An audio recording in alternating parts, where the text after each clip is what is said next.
Bonjour Emmanuel, bonjour à tous, bienvenue sur les nouveaux chemins. Hey, you know what?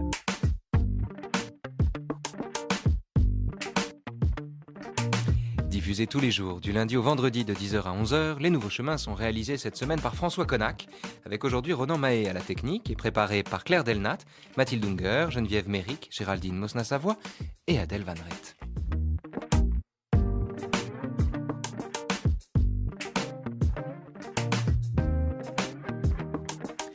Adèle, qui recevra Christian Jambet tout à l'heure à 10h50 dans le journal des Nouveaux Chemins pour y parler d'islam, bien entendu.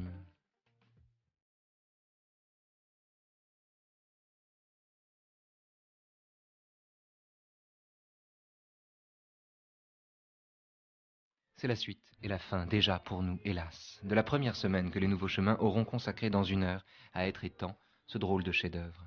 Après Jean-Luc Nancy, Catherine Malabou et Françoise Dastour, c'est aujourd'hui Maxence Caron qui nous accompagne pour cette dernière émission, toujours en compagnie de Philippe Cabestan. Maxence Caron qui vient nous parler de vérité, de l'étrange difficulté qui consiste à associer l'être à la vérité, voire à les identifier. L'ouvertude est le genre fondamental du Dasein, selon lequel il est son là. L'ouvertude est constituée par la disposibilité, l'entendre et la parole. Et elle intéresse co-originalement le monde, l'être au monde et le soi-même. La structure du souci comme être en avant de soi, tout en étant déjà en un monde, comme être après l'étant intérieur au monde, recèle en elle l'ouvertude du Dasein. C'est avec elle et grâce à elle qu'est l'être dévoilé, d'où il suit que c'est seulement avec l'ouvertude du Dasein qu'est atteint le phénomène le plus original de la vérité.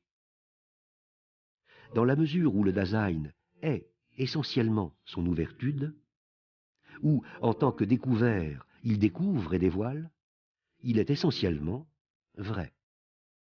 Le Dasein est dans la vérité. Cet énoncé a un sens ontologique. Il ne prétend pas que le Dasein soit ontiquement, toujours ou seulement chaque fois introduit dans toute vérité, mais au contraire, que l'ouvertude de son être le plus propre appartient à sa constitution existentielle.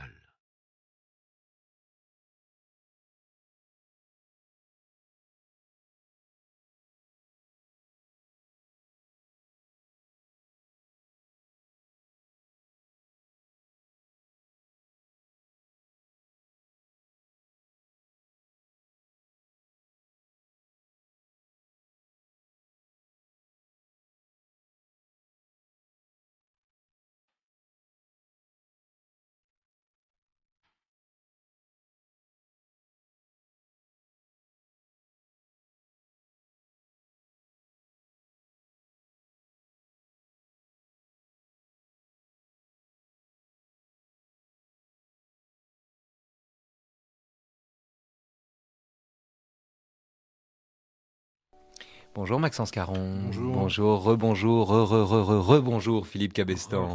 Rebonjour Raphaël. Et bienvenue de nouveau sur les nouveaux chemins, bienvenue à tous les deux. Alors on va parler évidemment du statut de la vérité, de cette ontologie de la vérité ou cette vérité de l'ontologie, je ne sais pas dans quel sens il faut prendre les termes ici. D'abord, juste un point, précisons à l'intention de nos auditeurs que Daniel Mesguich sait lire.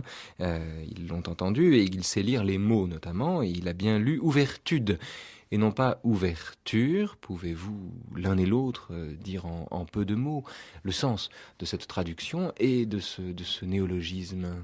Eh bien, c'est un choix de traduction qui se fonde sur l'allemand Erschlossenheit.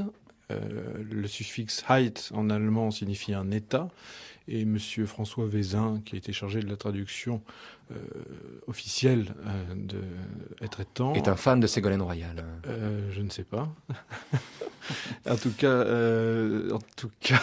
il se trouve que il a choisi de rendre le suffixe Heit par ud pour montrer cet état. Alors, il existe d'autres moyens de traduire. Emmanuel Martineau a traduit de manière tout à fait claire par ouverture. C'est ce qui me semblait. Oui, et on peut traduire, si on tatillonne un petit peu, par être ouvert, avec un trait d'union à la Sartre. qui en met partout dans Être étant. Donc, comme c'était la mode à une certaine époque, pourquoi ne pas mettre un trait d'union entre être ouvert? Peut-être que ce serait là une... Autre lapsus. Sartre, c'est l'être et le néant. Hein. L'être et le néant, pardon. L'être et le néant. Sartre n'a pas écrit Être étant. Mais en revanche, il n'aurait pas écrit l'être et le néant comme il l'a écrit si Heidegger n'avait pas écrit Être étant, peut-être. Et il n'a pas mis de trait d'union dans son titre, mais en tout cas, pour être ouvert, on pourrait en mettre un. Oui, alors soyons ouverts, justement. Philippe Cabestan, que vous inspire, vous, cette ouvertude en guise d'être ouvert? Je ne sais pas si c'est une bonne idée, parce que ouvertude, d'abord, c'est déconcertant, et puis est-ce que c'est tellement expressif? Moi, comme Maxence Caron, je pense que ouverture, c'est très bien, ça suffit. D'autant plus que l'idée, on peut quand même, c'est elle qui compte, c'est pas le mot. Et l'idée qui apparaît tout de suite, c'est le fait que le Dasein, donc l'existant, est ouvert, et il est ouvert à l'être. Alors après, cette thématique, on va la retrouver exprimée différemment. Ce sera l'idée de clairière, qui est assez belle aussi, assez poétique. C'est l'idée que le Dasein est clairière de l'être. Mais le fil conducteur de ces différentes formulations, c'est toujours l'idée, alors qui va être le point de départ, je suppose, de notre conversation, c'est l'idée que le Dasein est dans la vérité. Et il est dans la vérité parce que précisément, et là il y a une nouveauté du texte heideggerien, une nouveauté de Sein und Zeit, il y a cette idée que le Dasein, eh bien, il est dans la vérité parce qu'il est ouverture, justement. Il est ouverture à quoi? À l'être. Et comment est-il ouverture à l'être? Tout simplement parce qu'il est au monde. L'un et l'autre, l'un est inséparable de l'autre. Être au monde, c'est précisément se voir devant soi, si je puis m'exprimer de manière un peu approximative, mais c'est secondaire, c'est voir devant soi, se dévoiler les étangs, c'est-à-dire tous ces objets qui sont devant nous, cette table, etc., et voir tous ces objets, ces étangs déployés devant nous, à l'intérieur de ce que Heidegger appelle le monde. Et précisément, être au monde, eh bien, c'est ça l'ouverture. On est en présence ici d'un genre de beauté tout à fait particulier et qui semble en un sens inaccessible au néophyte, à moins qu'il soit sensible à la valeur poétique de ce qu'il ne saisit pas. Et je voudrais qu'on essaye ensemble, l'intention de nos auditeurs, d'aller un tout petit peu en amont ou au-delà peut-être de ce sentiment et de creuser un peu ce texte abscon en apparence que Daniel Mesguich vient de nous lire. Pour le dire rapidement, Maxence Caron, Philippe Cabestan, Heidegger revient ou contredit une définition qu'on appelle traditionnelle de la vérité comme adaequatio, c'est-à-dire adéquation de la chose et de l'intellect, ou bien du mot et de la chose, tout simplement. Si je dis table pour désigner une table, je dis la vérité. Voilà donc une définition de la vérité à laquelle il substitue la possibilité d'être dans le vrai, qui est une expression d'ailleurs qu'on emploie bien souvent sans y penser et qui est plus profonde qu'on ne pense. Alors, quelle différence y a-t-il entre la définition classique que vous et moi utilisons au quotidien, dans la quotidienneté de la vérité, définition traditionnelle de la vérité, vous dites vrai si ce que vous dites correspond à ce qui est, pour le dire rapidement, et le fait d'être dans la vérité à la manière du Dasein. Maxence Caron. Vous utilisez quotidienneté, je vois que vous parlez déjà à Heidegger. C'est un effet d'un travail attentif. Donc, il se trouve que d'être dans la vérité, pour Heidegger, évidemment, c'est rompre avec ce que l'on peut appeler couramment les philosophies de la représentation, celles qui mettent le sujet d'un côté, l'objet de l'autre, et qui se posent la question du rafistolage, ou bien de l'élément qui, entre les deux, parviendront à permettre une correspondance de l'un à l'autre, de l'autre à l'un, en partant soit de l'un, soit de l'autre, etc. Bon, Quelle différence dans ces conditions y a-t-il entre vérité et réalité au sens où Heidegger l'entend? Entre la réalité, Heidegger, oui, il se trouve que la question ne se situe pas exactement là. Il se trouve que pour Heidegger, la réalité n'apparaît. On est dans un domaine phénoménologique, donc le domaine phénomène, la réalité n'apparaît que si la vérité de l'être le permet. Il se trouve qu'Être étant est un ouvrage, comme vous le disiez tout à l'heure, étrange, parce que il y a d'abord son introduction, et après il y a son développement, et l'un et l'autre ont l'air d'être deux problématiques totalement différentes. Il se trouve que dans l'introduction, Heidegger parle en permanence d'une vérité phénoménologique, d'une vérité ontologique. Il situe le Dasein face à cette vérité, il pose un grand problème qu'il ne résoudra pas par la suite un être étant. Chacun sait qu'être étant est un ouvrage inachevé, non pas inachevé un petit peu, mais inachevé aux 2/3. Bon, c'est un peu comme l'être et le néant d'ailleurs. Oui. Donc c'est très troublant de voir que Heidegger va se situer sur un plan ontologique. Il va très clairement dire, d'ailleurs, on parle d'ouverture, je maintiens le ur, on parle d'ouverture du Dasein, mais à la page 38, me semble-t-il, d'être étant, il y a cette phrase qui est mise en italique, la vérité phénoménologique, entre parenthèses, l'ouverture de l'être est veritas transcendentalis. Donc, vous voyez, là, on se demande un peu où est Heidegger, qui après dévalorisera la langue latine d'une certaine façon en affirmant que la langue grecque et la langue germanique sont les deux seules langues philosophiques possibles, etc.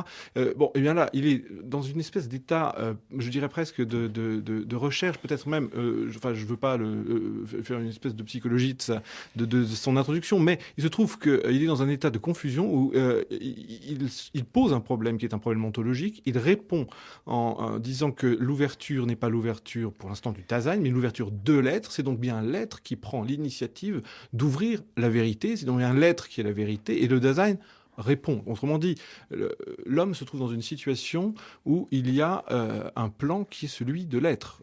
Et là, on peut faire écho à ce que dira Heidegger, à Sartre encore une fois, dans la lettre sur l'humanisme. Il se trouve qu'il y a profondément une rupture avec une tradition qui avait été répétée et dépassée par Kant. C'est-à-dire que Kant est un homme qui a déjà inauguré la rupture de la séparation du sujet et de l'objet. Le fameux problème de l'adéquatio est un problème que Kant a déjà en quelque sorte dépassé, puisque dans la critique de la raison pure, le sujet transcendantal est constituant, mais, et c'est ce que lui reprocheront tous ses successeurs, il se trouve que Schelling, Hegel, Fichte, etc. vont essayer de revenir là-dessus, parce que Kant, lui, laissera la chose en soi loin de la constitution, la constitutionnalité, je dirais, du sujet par rapport à la réalité. Pour le dire rapidement, le processus de connaissance chez Kant repose sur la constitution de l'objet par un sujet. Ben, oui. Or, cette constitution de l'objet par un sujet... mais par un sujet qui n'est pas absolu. Voilà. Et surtout, par un sujet qui n'est pas, comme le dira Hegel, absolu. Mais justement, pour Hegel, qui pose les bases, je pense, de la pensée heideggerienne future, là, au paragraphe 24 de l'encyclopédie, il est dit, dans une des additions, que la vérité est l'accord d'un contenu avec lui-même. Ce qui fait écho à la préface de la phénoménologie de l'esprit, dans laquelle il était écrit cette phrase célèbre, le vrai est le tout. Autrement dit, le tout, puis le rapport d'un contenu avec lui-même, enfin l'accord d'un contenu avec lui-même, qu'est-ce que ça signifie ? C'est-à-dire qu'il y a une vérité qui précède, une vérité qui ouvre, une vérité qui donne, et l'homme est en quelque sorte saisi dans un éclair, et cet éclair, c'est lui qui va ouvrir précisément l'apparition des objets. Et à ce moment-là, il n'y a plus de différence, si vous voulez, entre... Si j'illustre ce que vous dites, dites-moi si je le fais correctement. Est-ce que si je vous dis par exemple que les lois de composition du mécanisme oculaire précèdent, par définition, le moment ou l'heure de leur découverte.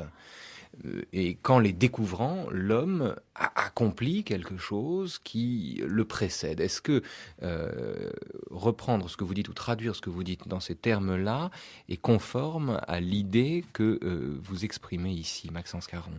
Au fond, il y a la vérité, ou la vérité est, je ne sais pas comment il faut le dire, et puis l'homme, d'une certaine manière, pardon de le dire comme ça, mais met des mots dessus.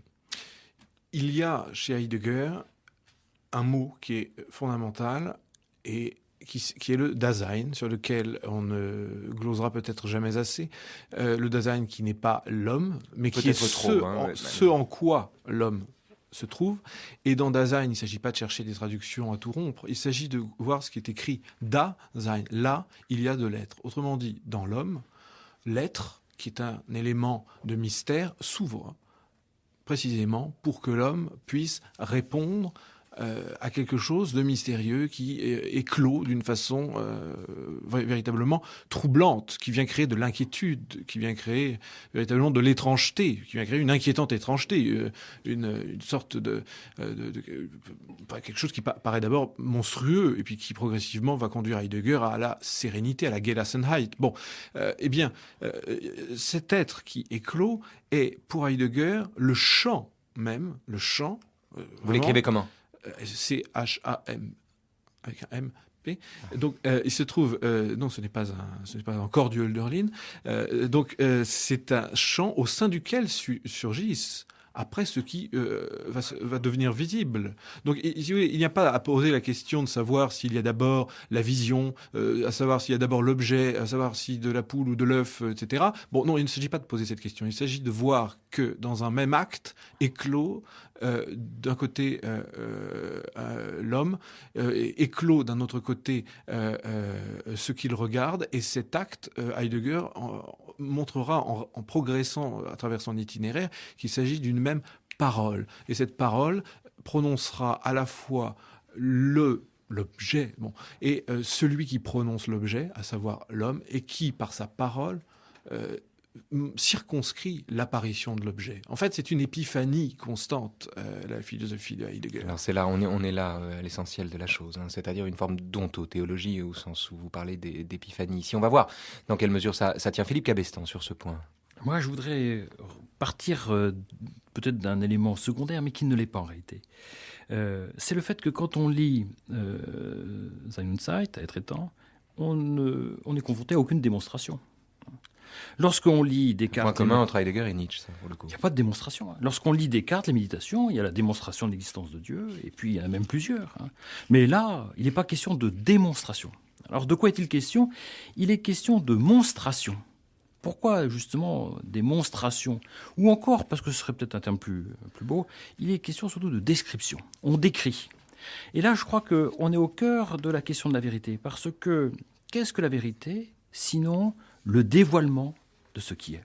Et je crois que pour comprendre cette idée de heideggerienne de vérité, il faut vraiment se centrer sur cette notion de dévoilement. La vérité, c'est le dévoilement. Et décrire, c'est précisément une manière de dévoiler. Qu'est-ce qui distingue, j'ai jamais compris, qu'est-ce qui distingue le dévoilement de la vérité, hein, je reprends cette expression, j'imagine Maxence Caron que vous adhérez à cette expression, qu'est-ce qui distingue le dévoilement de la vérité d'une option métaphysique, j'ai presque envie de dire standard ou banale, qui consiste précisément à dévoiler la vérité, à la mettre au jour, la faire entre guillemets apparaître sous le chaos de ce qui nous la dissimule. Philippe Cabestan, encore un mot là-dessus. Moi, je dirais simplement que, avec ce terme de dévoilement, Heidegger renoue avec ce qu'il pense être. Alors, après on peut discuter, mais ce qu'il pense être le sens originel de la vérité, c'est le terme grec d'aletheia. Et dévoilement traduit maladroitement, parce que peut-être il faudrait dire non-scellement. Il y a des considérations. Décellement sur le A de aletheia, peu importe. Ce qui est intéressant, c'est que justement, il tente de revenir à une entente, une compréhension originaire de la vérité, par rapport à laquelle, précisément, l'idée de la vérité comme adequatio intellectus et rei, donc de l'intellect et de la chose, hein, est une conception qui est non pas fausse, c'est ça qui est intéressant, mais dérivée. Ça veut dire qu'il ne faut pas considérer que... Et là, on entre dans cette entreprise de déconstruction de la vérité. C'est-à-dire que le propos de Heidegger, c'est de revenir à un sens originel ou originaire de la vérité, comme aletheia, qu'il rencontre avant Aristote, chez les Grecs avant Aristote, et qui est en quelque sorte, si on suit ce que nous dit Heidegger dans Être et temps, qui est en quelque sorte perdu par Aristote et par sa définition de la vérité comme représentation, donc rapport entre l'énoncé et l'objet. Donc il en irait du rapport entre ce sens originaire de la vérité et la définition classique de la vérité, de la même manière que chez Pascal, le lien qu'il y aurait entre l'émergence, la nécessité du divertissement dicté par la conscience du désarroi, ou chez Bergson, la façon dont la vie même produit des machines. Est-ce qu'on peut dire ça, Maxence Caron ? Non. Eh oui. Non, je ne crois pas du tout. Dans Ce le que sens je où dis la est vérité... faux, Non, non, pas du tout. en vertu Pas d'une du tout. définition traditionnelle de la vérité. Il se trouve que la définition traditionnelle de la vérité, c'est celle que nous venons de dire. Simplement, la vérité chez Heidegger n'est pas seulement dévoilement. Et ça, il le dit très souvent, certes, il dit très souvent le mot dévoilement, mais il parle aussi de retrait. Et la vérité est retrait. Dans Aletheia, évidemment, Heidegger va beaucoup parler de l'Aletheia, mais il va aussi montrer en quoi l'Aletheia est toujours tributaire de cette parole grecque fondamentale présocratique, à savoir la physis, qui est aussi l'éclosion. Donc l'éclosion, l'Aletheia, voilà. Oui, on a traduit après par nature, mais dans nature il y a naskor, il y a naissance. Et donc il y a un dérivé de l'Aletheia, de la physis comme Fuein, dira Heidegger, c'est-à-dire comme éclosion. Il se trouve que le dévoilement des choses, oui, certes, l'être va dévoiler de l'étang. Mais pour ce faire, l'être va devoir rentrer en retrait. C'est-à-dire que quand nous regardons l'étang, nous ne regardons pas l'être. Et Heidegger voudrait que l'homme parvint à regarder le pli de l'être et de l'étang qui se trouve dans l'étang. Il voudrait que, tout simplement, la philosophie...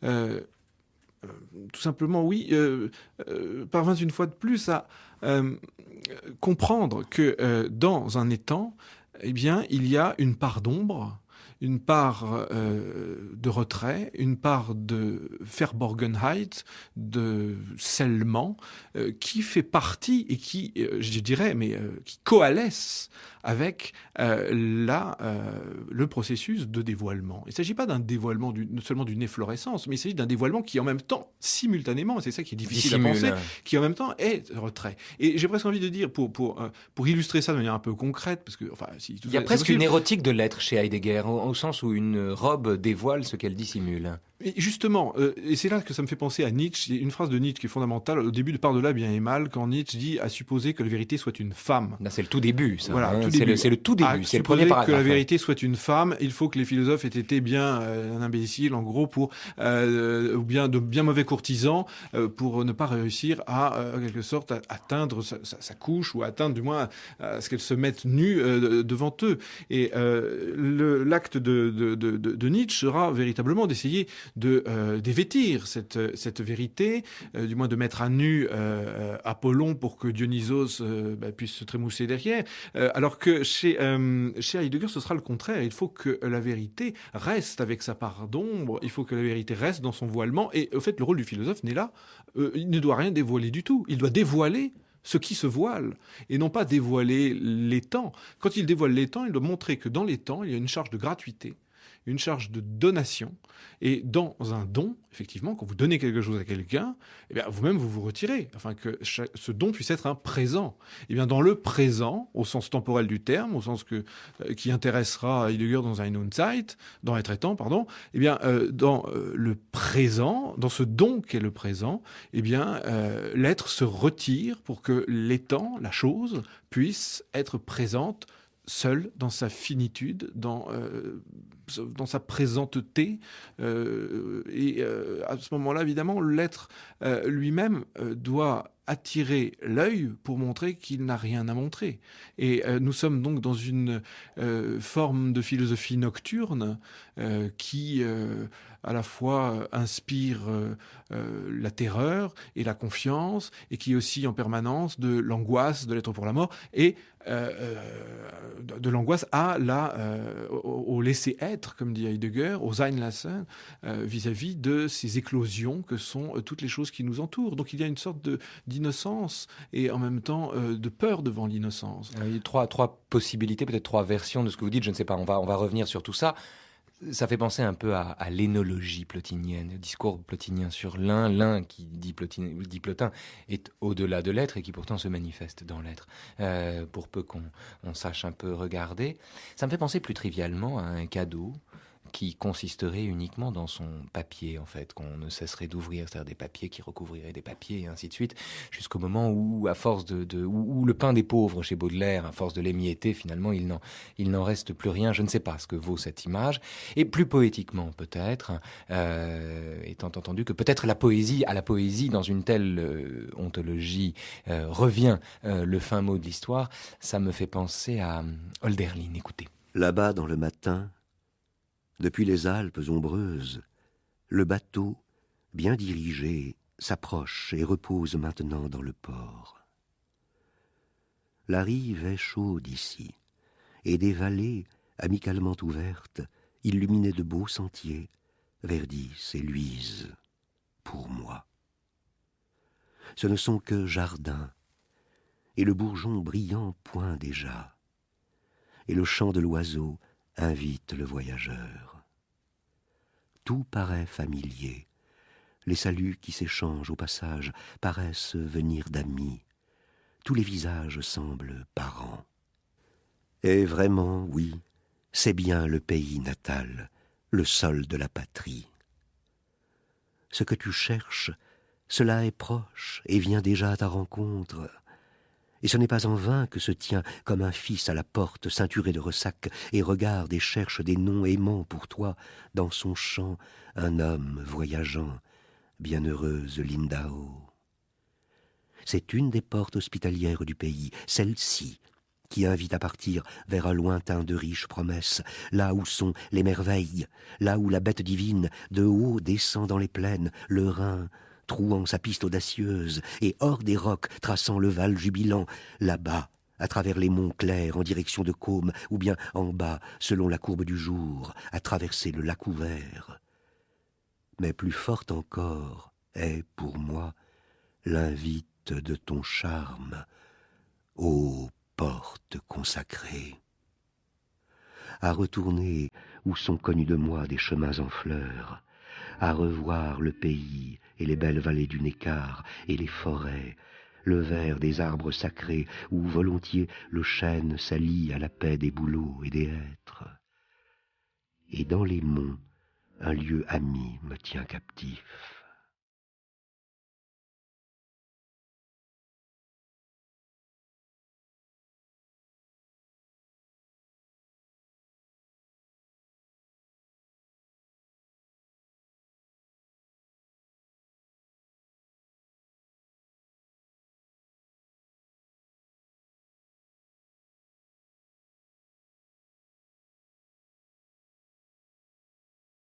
Philippe Cabestan et Maxence Caron sont les invités des Nouveaux Chemins de la Connaissance ce vendredi à l'issue d'une semaine sur Être et Temps.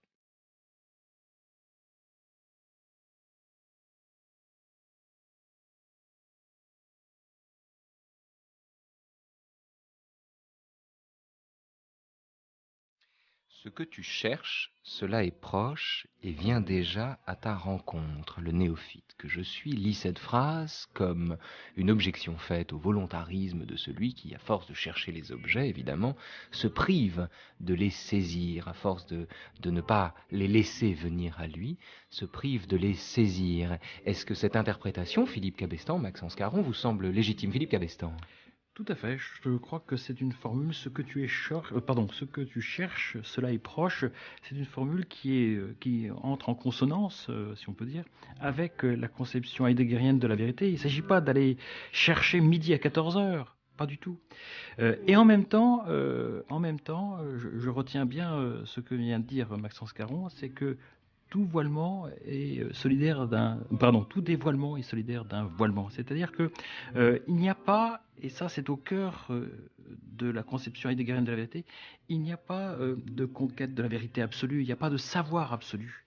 Et je crois que ici, Heidegger rompt aussi avec ce qu'on peut appeler la modernité, avec une conception moderne de la vérité, dans la mesure où la modernité prétendrait non seulement dominer la nature, s'en rendre maître, pour reprendre la formule de Descartes, mais aussi la connaître parfaitement, comme si on pouvait la mettre à plat.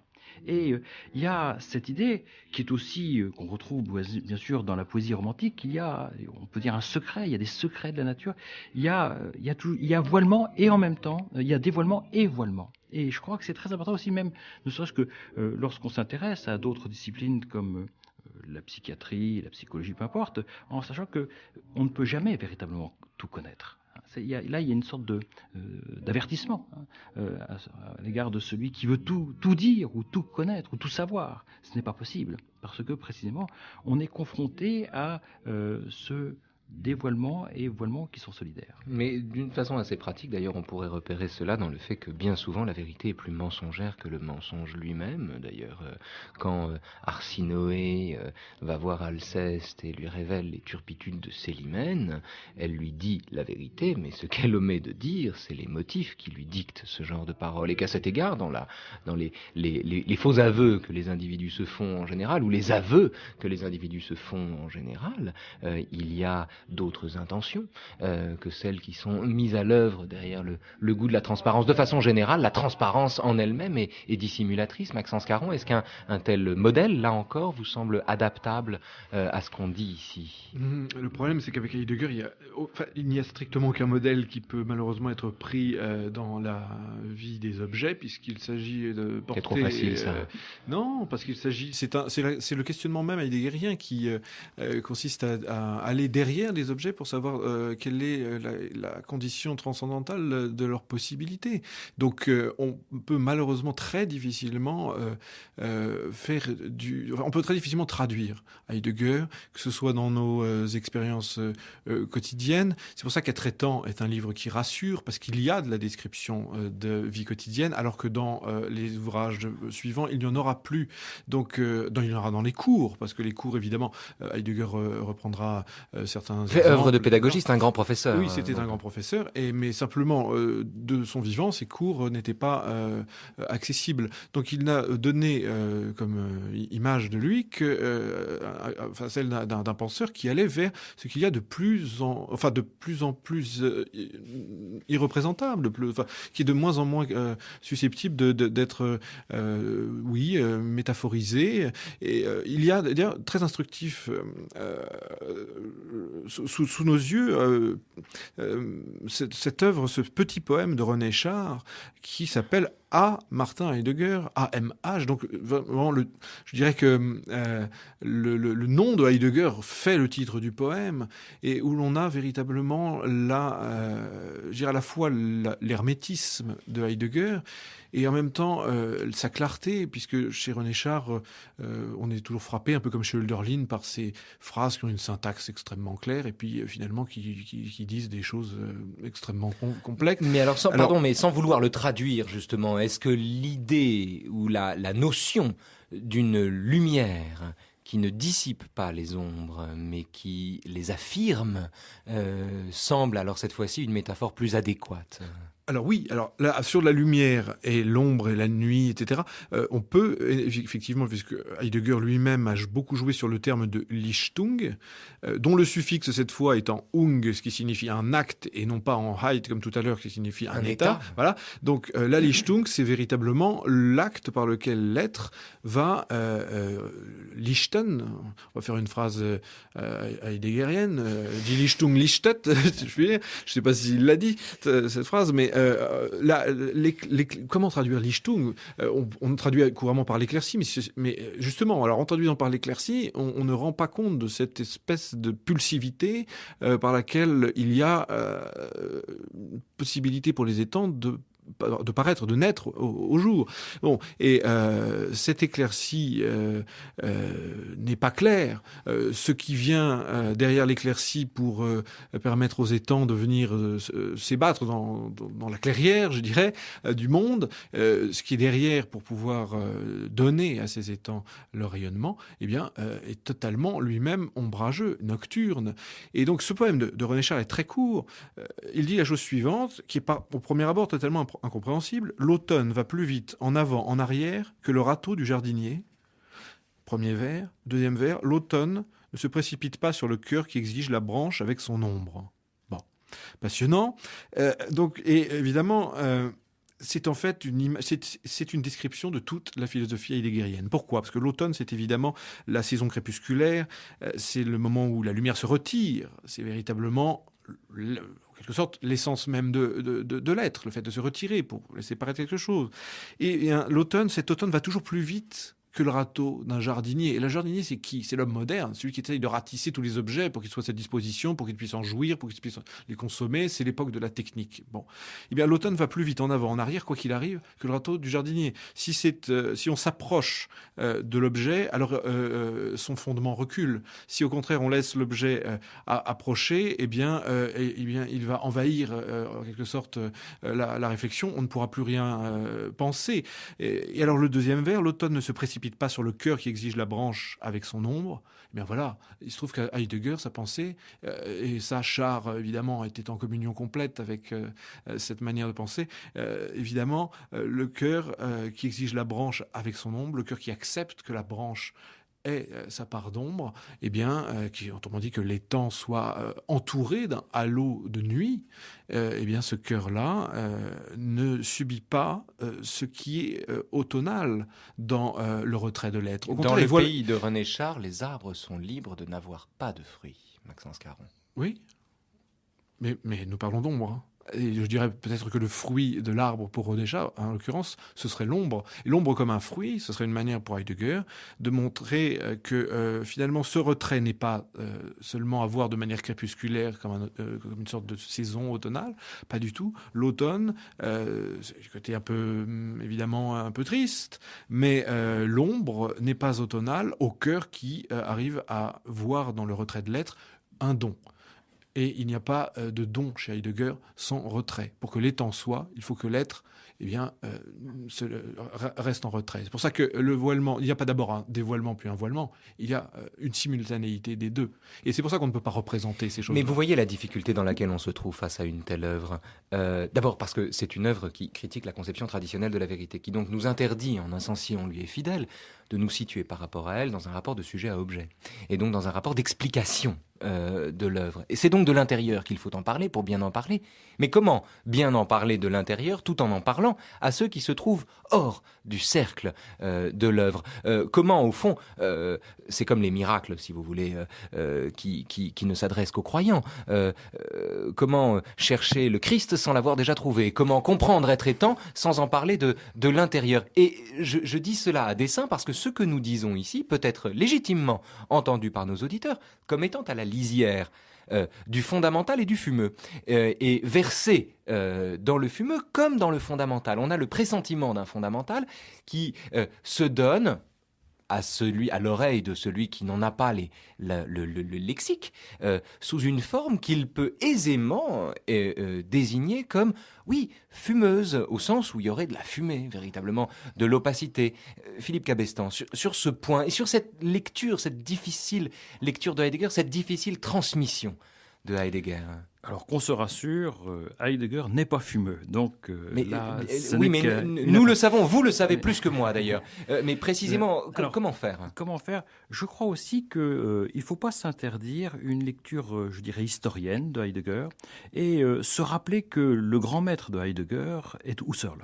Et que Être étant a été écrit... Lui-même avait d'ailleurs tendance à l'oublier, oui. Il l'a peut-être... Opportunément oublié dans les années 40, oui. Mais il faut quand même se souvenir que l'exergue de Être étant, je la cite, a Edmund Husserl en témoignage de vénération et d'amitié. Alors pourquoi je rappelle ce point ? Parce que cette conception de la vérité qu'inaugure ou que reprend, comme vous voulez, Heidegger, elle a d'une certaine manière ses sources chez Husserl, dans la phénoménologie husserlienne. Alors c'est un point bien sûr sur lequel les spécialistes discutent, mais on peut simplement attirer l'attention sur le fait que dans la phénoménologie husserlienne apparaît déjà l'idée d'évidence. Cette idée d'évidence, c'est-à-dire d'auto-légitimation.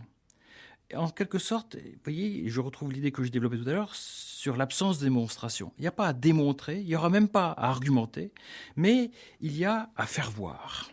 Et je crois qu'ici, le texte de Heidegger n'est pas aussi... je veux dire que il s'inscrit aussi dans une histoire, il s'inscrit dans un courant, c'est le courant de la phénoménologie. Et Heidegger, d'ailleurs, en introduction, lui-même rappelle ce qu'est la phénoménologie, il rappelle que son texte lui-même s'inscrit dans la phénoménologie, qui a pour père fondateur Husserl.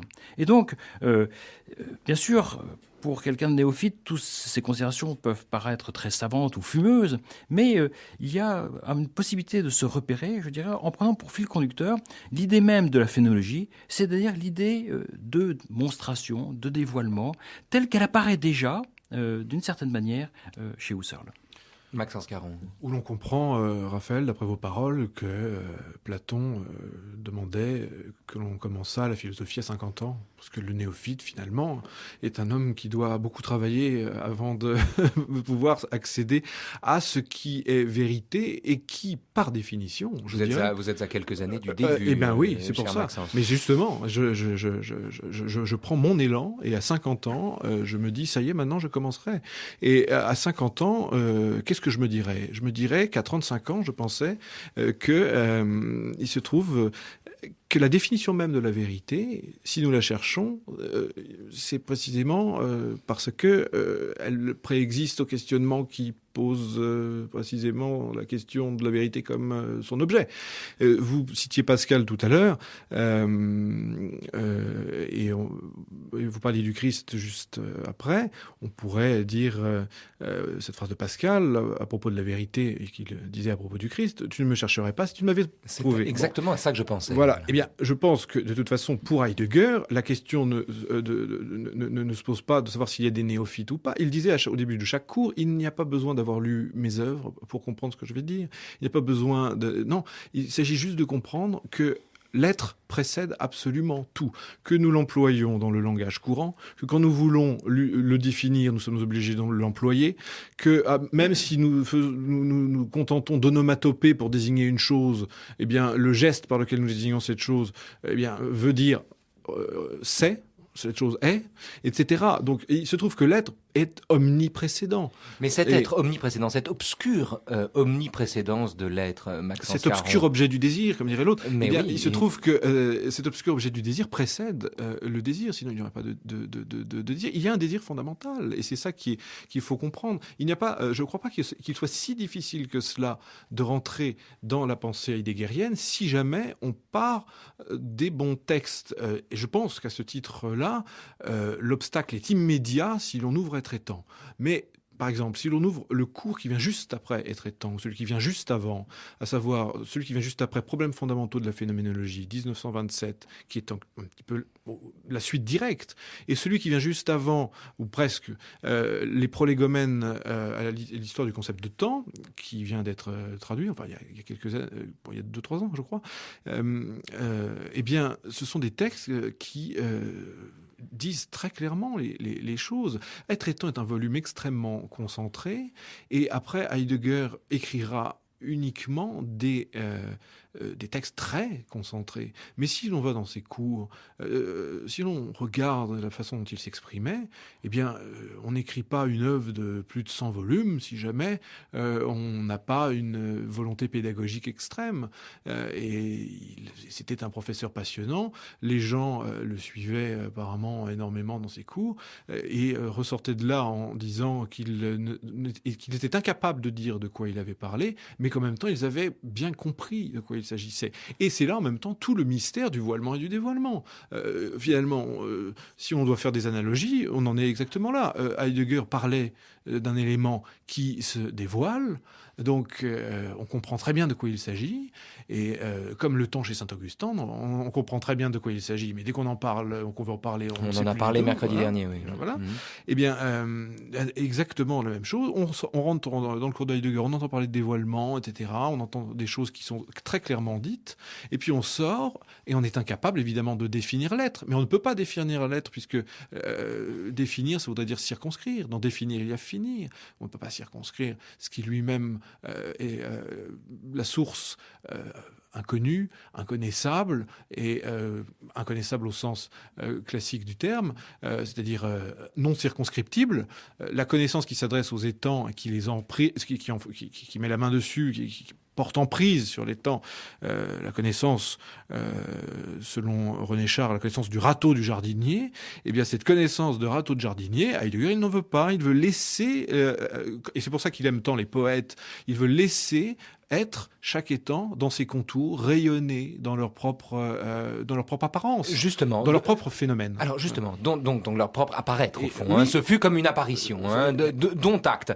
Dans ces conditions, Maxence Caron, Philippe Cabestan, d'abord, j'en reviens à cette question traditionnelle. Après tout, c'est un reproche qu'on lui a fait aussi, puisque c'est un reproche que les philosophes se font les uns aux autres en général. Heidegger dit de Nietzsche qu'il achève la métaphysique ou qu'il en est encore tributaire. Qu'est-ce qui m'interdit de penser, ou qu'est-ce qui nous interdit de penser que Heidegger lui-même, avec cette obscure préséance qui se masque en apparaissant un peu à la manière dont les lunettes noires montrent qu'on dissimule, qu'on pleure quand on va aux obsèques. C'est le fameux exemple de Roland Barthes dans les fragments d'un discours amoureux.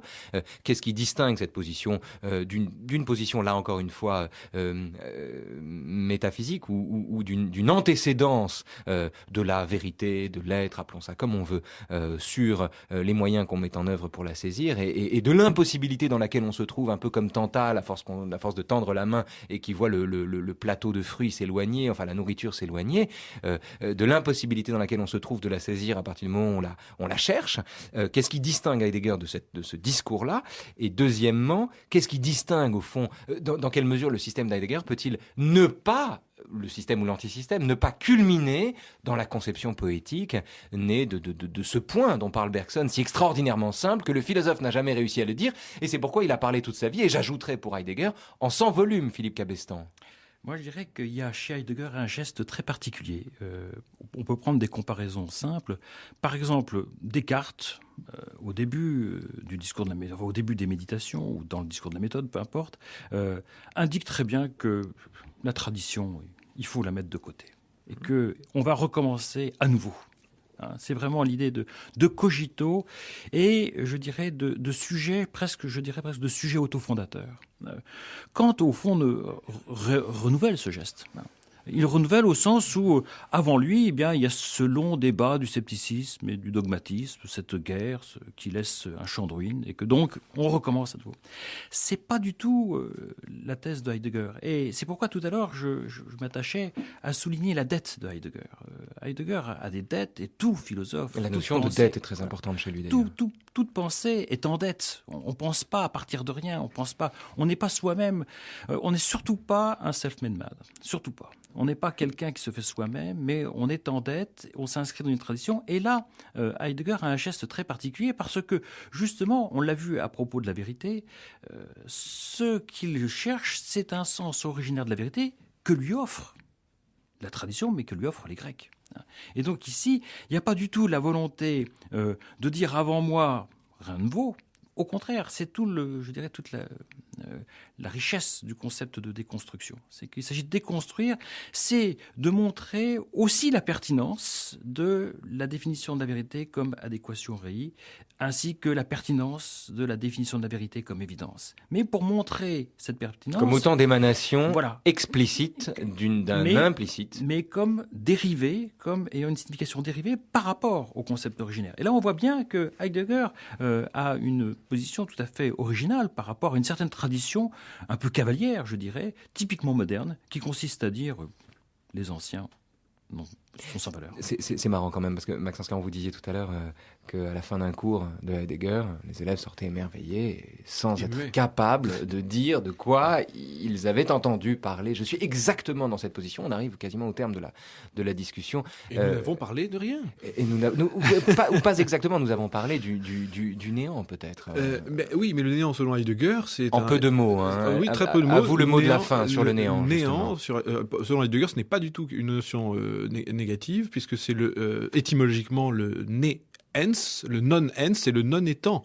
Donc, c'est précisément la définition de l'être lui-même. Non pas que l'être soit le néant, pas du tout, mais l'être, c'est précisément ce qui n'est pas regardable, n'est pas circonscriptible selon les données avec lesquelles nous pensons les temps. Donc, nous penserons... Heidegger veut penser effectivement respectueusement la tradition, mais la laisser à elle-même et lui-même inaugurer une sorte de pensée qui ne sait peut-être pas très bien quelles sont ses ses fins, mais parce que la fin, précisément, ne lui appartient pas. Alors là, j'ai compris. On finit l'émission. La parole est à Hölderlin, c'est-à-dire à Daniel Mesguich, pour la dernière fois de la semaine. Écoutez. C'est là qu'ils me reçoivent. Ô voix de la ville, de la mer. Tu touches, tu réveilles en moi un savoir appris dès longtemps. Pourtant, c'est bien eux encore en fleurs le soleil et la joie pour vous, ô bien-aimés, et presque plus clair dans le regard qu'autrefois. Oui, l'ancien est encore là. Cela croît et mûrit, et pourtant rien de ce qui vit là et aime n'abandonne la fidélité. Mais le meilleur, le fond qui sous l'arche de la paix sainte repose, il est réservé pour jeunes et anciens. Je parle en insensé. C'est la joie. Pourtant, demain et plus tard, quand nous irons et verrons dehors le champ vivant, sous les fleurs de l'arbre au jour de fête du printemps, j'en parlerai beaucoup, espérant avec vous, ô mes amis, sur le Père qui est grand, j'ai beaucoup appris, et j'ai gardé longtemps le silence sur lui, en qui le temps voyageur, là-bas dans les hauts, se ressource, et qui règne sur les monts, et nous accorde bientôt les dons célestes, et provoque un chant plus clair, et envoie beaucoup de bons génies. Oh, ne tardez pas. Venez, vous, gardiens, anges de l'année. Hölderlin vous appelle, Adèle. C'est l'heure du journal. Bonjour à vous. Je sens une grande pression. Bonjour Raphaël. Vous êtes l'ange de l'année, allez-y. Quelle idée les philosophes de l'islam se font-ils de la philosophie ? Difficile de les lire sans se demander s'il s'agit bien de philosophie, et on est facilement tenté de rejeter hors des limites de la raison la plupart de ces penseurs. On voit en eux des métaphysiciens, voire des mystiques, des sages inspirés, des visionnaires qui outrepassent les limites de l'usage légitime de l'entendement. Mais qu'est-ce au juste que la philosophie islamique ? La question vaut la peine d'être posée à Christian Jambet, spécialiste du sujet.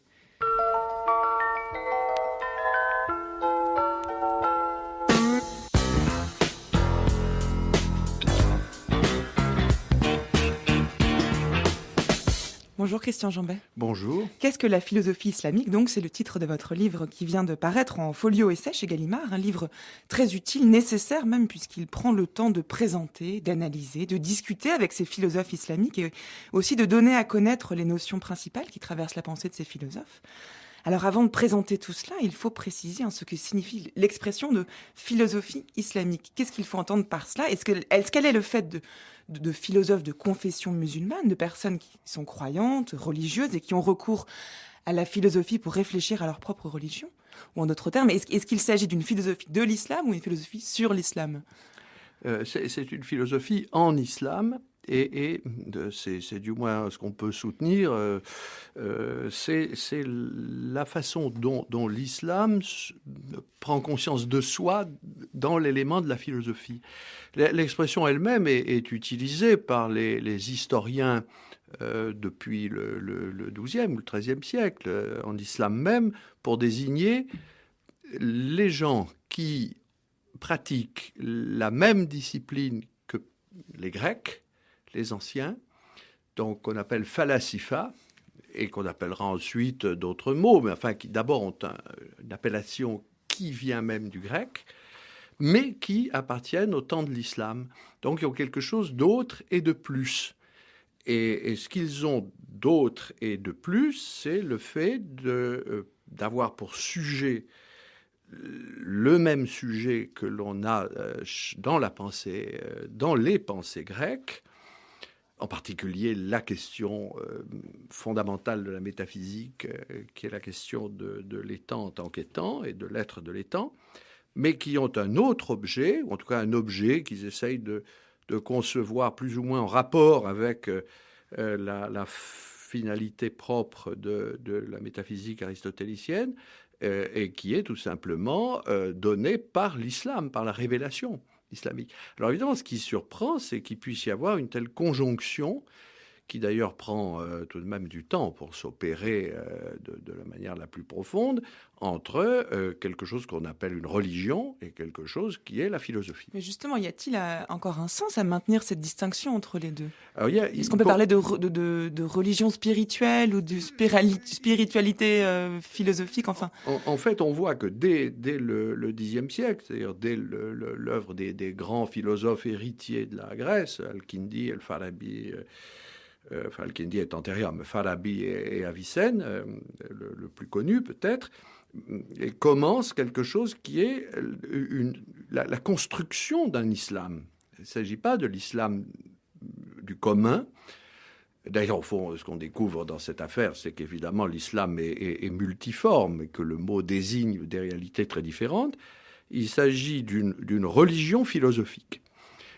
Il s'agit du fait de penser en d'autres termes, en termes philosophiques, les données de la révélation prophétique. Donc il y a évidemment cette prétention qui ne fera que croître et embellir dans les écoles successives, de concevoir mieux que ne le font d'autres autorités, mieux que ne le fait le juriste, mieux que ne le fait le théologien du kalam, c'est-à-dire de l'argumentation rhétorique, d'une argumentation d'ailleurs fondée elle aussi sur le concept, et mieux que ne le font d'autres disciplines, très importantes dans l'islam, par exemple le poète, de concevoir ce que c'est que la religion vraie. Mais ce faisant, ces philosophes s'inscrivent à l'encontre de ce qu'a pu dire Pascal, par exemple, lorsqu'il distingue la philosophie et la religion comme appartenant à deux ordres non seulement hétérogènes, mais infiniment éloignés l'un de l'autre, et donc ne pouvant véritablement avoir une influence l'un sur l'autre. Oui, alors il faudrait d'ailleurs s'entendre sur le geste pascalien, parce que Pascal congédie ce que d'autres plus tard, par exemple Étienne Gilson, appellera philosophie chrétienne. Ce que dit Pascal, c'est qu'il n'y a pas de philosophie chrétienne. Il ne peut pas y en avoir. Et il ne peut pas y en avoir parce que ce qui est au centre de la vérité, c'est le Christ, et que c'est l'imitation du Christ qui compte. Voilà, il condamne le Dieu des philosophes. Voilà, il accomplit là d'ailleurs quelque chose d'absolument prodigieux. Et je peux souligner à tel ou tel moment que ceux qui sont intéressés à la philosophie islamique comme philosophie de la religion ne sont pas du tout des gens qui relèvent d'une tradition comme celle de Pascal, mais plutôt de la tradition luthérienne. J'en prends au moins pour témoin mon propre maître, c'est Henri Corbin, et autour de lui les gens de formation allemande. Donc pour finir avec cette parenthèse, oui, il n'y a pas des ordres de vérité, mais il y a des hiérarchies fondées sur un modèle qui est essentiellement néoplatonicien. Alors on pourrait dire que la religion du commun, l'islam du commun est au niveau de la nature et du sensible, l'islam du prophète, déjà plus intériorisé, mais dans son premier sens spirituel, est au niveau de l'âme, et l'islam des philosophes est évidemment au niveau de l'intelligence. Ce qui signifie d'ailleurs une prétention très remarquable à dire le vrai sur tout. Oui, du coup, ça signifie également qu'on ne s'adresse qu'à un certain type de lecteur. Oui, c'est la philosophie islamique est une philosophie de l'élite. Voilà, c'est ça. Philosophie de l'élite. C'est un partage, alors là, constant, depuis Avicenne jusqu'à Mullah Sadra au XVIIe et au-delà, encore jusqu'aujourd'hui, puisque c'est enseigné dans les écoles, dans les universités traditionnelles, là où il y a de la philosophie. Il y a le commun, l'élite et l'élite de l'élite. Merci beaucoup Christian Jambet. Je renvoie à votre livre. Donc, qu'est-ce que la philosophie islamique ? C'est vraiment passionnant. On y découvre une toute autre manière de philosophie et donc des nouveaux rapports entre philosophie et religion. Merci d'être venu en parler aujourd'hui. Vive Merci. Le travail de Christian Jambet. Je suis heureux de le dire d'ailleurs devant lui. On finit avec vous, Adèle. Eh bien, avec un livre passionnant sur les personnages, les grands personnages de romans, de théâtre, comme Don Juan, Médée ou encore Cléopâtre. Ces personnages sont souvent traités sous un angle littéraire et psychologique, comme des représentations de personnes réelles, dotées d'une conscience ou d'un inconscient. Eh bien, dans cet essai, la philosophe Martine de Godemar propose de réfléchir sur ces personnages à partir d'une orientation philosophique originale entre Leibniz d'un côté et Stanley Cavell de l'autre. Alors en quoi Leibniz peut-il nous être utile pour réfléchir à ces personnages ? Eh bien parce qu'en n'opposant pas la matière et l'esprit ou le sensible et l'intelligible, il décèle dans tous les êtres du monde une énergie qui sans cesse fait passer de l'être en puissance à l'acte, des virtualités agissantes à leur actualisation. Ainsi comprise, la théorie du personnage peut se porter vers l'expression, qu'elle soit textuelle, picturale, musicale ou encore cinématographique. Et on rencontre alors la philosophie de Stanley Cavell qui, le premier, a montré la voie en travaillant à partir de films, de pièces de théâtre et d'opéra.